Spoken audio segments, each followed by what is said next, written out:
Bagian 8. Beraninya Mona mengancamku. Pagi-pagi sekali aku sudah siap berangkat ke kantor.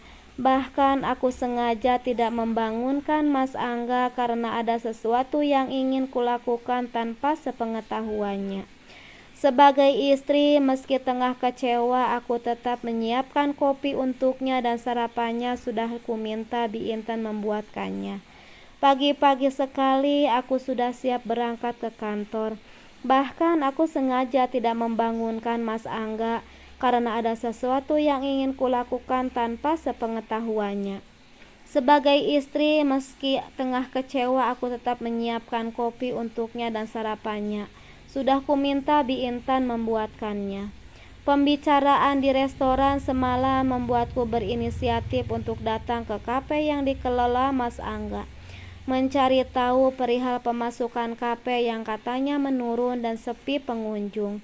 Kafe ini memang tidak terlalu besar, jadi segala macam laporan hanya ditangani langsung oleh Mas Angga. Tiba di kafe, aku disambut Aldi dan dua orang temannya, Tera dan Gita, yang juga bekerja di kafe ini. Mereka menyapaku dengan ramah, aku pun membalasnya dengan ramah. "Tumben Bu kesini?" tanya Aldi yang nampak heran. "Saya ada perlu, apa Bapak ada?" tanyaku pura-pura, membuat mereka terlihat bingungan. Tetapi aku tidak peduli karena aku tidak berniat menjelaskannya pada mereka. Bagian 8. Beraninya Mona mengancamku. Pagi-pagi sekali aku sudah siap berangkat ke kantor. Bahkan aku sengaja tidak membangunkan Mas Angga karena ada sesuatu yang ingin kulakukan tanpa sepengetahuannya. Sebagai istri, meski tengah kecewa, aku tetap menyiapkan kopi untuknya dan sarapannya sudah kuminta Bi Intan membuatkannya. Pagi-pagi sekali aku sudah siap berangkat ke kantor. Bahkan aku sengaja tidak membangunkan Mas Angga karena ada sesuatu yang ingin kulakukan tanpa sepengetahuannya. Sebagai istri, meski tengah kecewa, aku tetap menyiapkan kopi untuknya dan sarapannya. Sudah kuminta Bi Intan membuatkannya.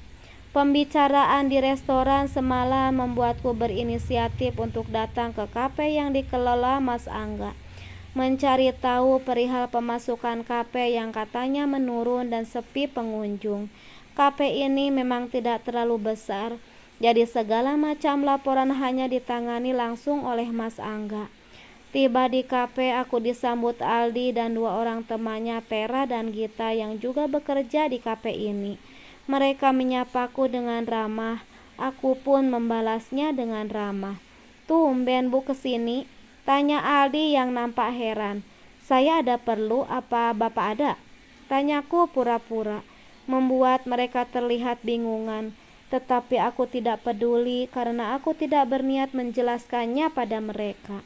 "Bapaknya belum datang Bu, mungkin mereka merasa aneh kenapa aku menanyakan Mas Angga yang jelas-jelas satu rumah denganku." "Oh," jawabku singkat. "Ya sudah, kalau begitu biar saya tunggu, Bapak di ruangannya saja," ucapku sembari tersenyum.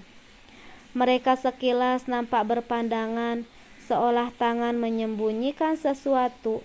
"Tetapi Bu," ucap Aldi dengan nada khawatir. "Tidak apa," jawabku, sembari mengulas senyum, dan melangkah menuju ruangan Mas Angga. Begitu membuka pintu, ruangan nampak gelap. Aku segera menekan saklar lampu yang terletak di samping pintu, dan begitu lampu menyala, "Tada, happy anniversary, Sa." Kalimat dari bibir menyala itu tiba-tiba menggantung. Mulutnya menganga sementara matanya membulat saat menyadari ternyata yang datang bukan Mas Angga melainkan aku. "Apa-apaan ini?" ucapku begitu mendengar suara ucapan selamat dan melihat sebuah cake yang didekorasi bertuliskan Happy Anniversary, namun tidak ada keterangan yang keberapa. Mona langsung terkesiap, wajahnya seketika pucat pasi.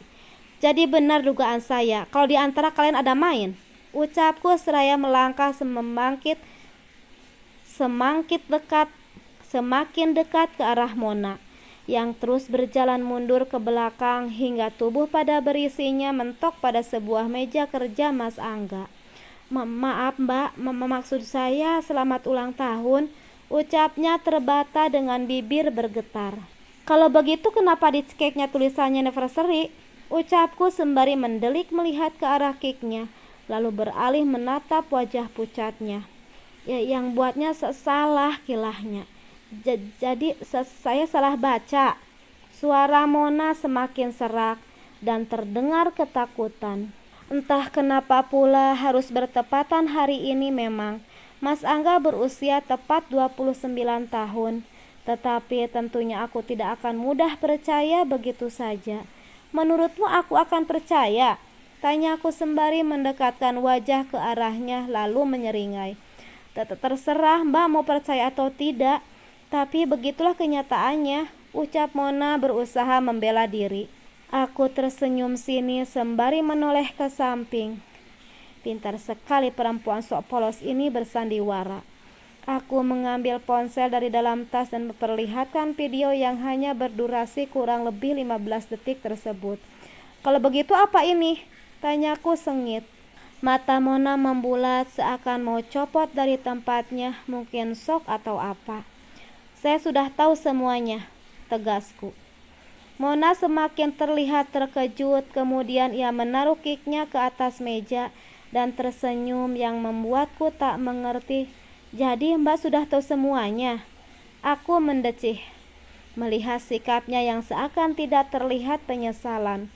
Kalau begitu saya tidak perlu repot-repot lagi untuk memberitahu, ucapnya dengan santai. Apa maksudmu? Kesalku. Tanyakan saja sama Angga, ucap Mona sembari tersenyum jahat dan duduk di kursi kebesaran Mas Angga yang sengaja diputar-putar. Membuatku benar-benar ingin mencakar wajah tidak ada rasa malunya itu. Tetapi tentu saja semua itu tidak akan kulakukan karena bukan sifatku bersifat anarkis dan akhirnya merugikan diriku sendiri. Aku hanya bisa menahan geram melihat tingkah songongnya yang sudah seperti pemilik kafe ini. Mulai sekarang, kafe, rumah, dan perusahaan tempat bekerja akan menjadi milikku, tegasnya dengan wajah serius. Seketika rasanya tawaku benar-benar ingin meledak mendengar dan melihat lagunya. Bak seorang CEO tersebut. Berhentilah bermimpi dan bangunlah, ucapku yang sudah tidak tahan melihat tingkahnya. Tidak lama kemudian seorang security masuk. Bawa perempuan ini keluar, merusak pemandangan saja. Titahku begitu melihat security yang bernama Dermawan tersebut masuk. Dengan sigap ia pun segera melaksanakan perintahku, memaksa Mona untuk keluar. Apa-apaan ini? Jangan kurang ajar kamu, gertaknya pada Dermawan. Kamu tahu siapa saya? Tanyanya lagi. Namun Dermawan tetap tidak menghiraukan ucapannya dan terus menyeretnya keluar. Lilia, jangan sombong kamu. Kamu akan menyesal telah memperlakukan aku seperti ini. Lihat saja nanti kalau Angga datang, kamu akan nangis-nangis dan minta maaf. Cerocos Mona tidak terima. Tetapi aku tidak peduli. Dia pikir siapa dia? Dia pikir aku akan takut sama Mas Angga. Setelah Mona keluar dan pintu ditutup, aku terduduk lemas di atas kursi tempat Mas Angga bekerja. Jadi benar di antara mereka ada hubungan. Padahal belum banyak bukti yang kukumpulkan. Sekarang Mona sendiri yang telah mengakuinya dan bahkan berani mengancamku. Apa sebenarnya yang telah dijanjikan Mas Angga padanya? Air mataku luruh membasahi kedua pipi. Sekuat hati aku berusaha untuk tetap tegar dan tidak menangis. Untuk apa aku menangisi lelaki itu?